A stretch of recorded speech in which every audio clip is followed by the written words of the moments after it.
ഒരു വീട് കൺസ്ട്രക്റ്റ് ചെയ്യുന്ന സമയത്ത്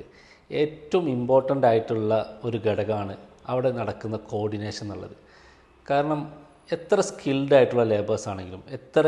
ക്വാളിറ്റി മെറ്റീരിയൽസ് നമ്മൾ യൂസ് ചെയ്താലും അവിടെ കറക്റ്റായിട്ടുള്ള ഒരു കോർഡിനേഷൻ സൈറ്റിൽ നടന്നിട്ടില്ല എന്നുണ്ടെങ്കിൽ ഒരുപാട് പ്രശ്നങ്ങൾ വരാം. പലപ്പോഴും നമ്മൾ ശ്രദ്ധിച്ചിട്ടുണ്ടാവും, ഇൻറ്റീരിയർ വർക്കേഴ്സ് ചെയ്ത് കഴിഞ്ഞ് പോകുമ്പോൾ ഫ്ലോറിങ്ങിൽ പല ഭാഗത്തും സ്ക്രാച്ചസ് വരുന്നത്, അല്ലെങ്കിൽ ഇലക്ട്രിക്കൽ ലേബേഴ്സ് മേസൺറി കഴിഞ്ഞ് വാൾ മേസൺറി കഴിഞ്ഞ ശേഷം അവർ കോൺഡ്യൂട്ടിന് വേണ്ടിയുള്ള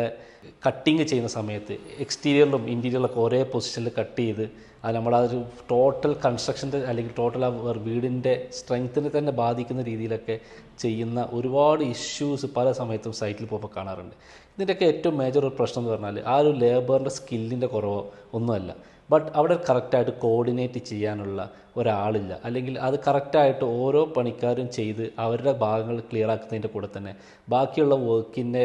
ബാധിക്കാത്ത രീതിയിൽ, അല്ലെങ്കിൽ ടോട്ടലി വീടിൻ്റെ സ്ട്രക്ചറിനെയോ സ്ട്രെങ്ത്തിനെയോ ബാധിക്കാത്ത രീതിയിൽ ചെയ്യാനുള്ള ഒരു കോർഡിനേഷൻ അവിടെ നടക്കുന്നില്ല എന്നതുകൊണ്ട് മാത്രമാണ്. അപ്പം നമ്മൾ ഒരു വീട് വെക്കാൻ ഉദ്ദേശിക്കുന്ന ഒരാൾ അതിലോട്ട് ഇറങ്ങുന്ന സമയത്ത് ഇങ്ങനെ ഒരു കറക്റ്റായിട്ട് അതിനെപ്പറ്റി അറിവുള്ള ഒരാൾ കോർഡിനേഷൻ ഇല്ല എന്നുണ്ടെങ്കിൽ ഒരിക്കലും സ്വന്തം അത് ചെയ്യാന്നുള്ള കാര്യം തീരുമാനിച്ച് തുനിഞ്ഞിറങ്ങരുതെന്നുള്ളതാണ് ഈ സമയത്ത് എനിക്ക് പറയാനുള്ളത്.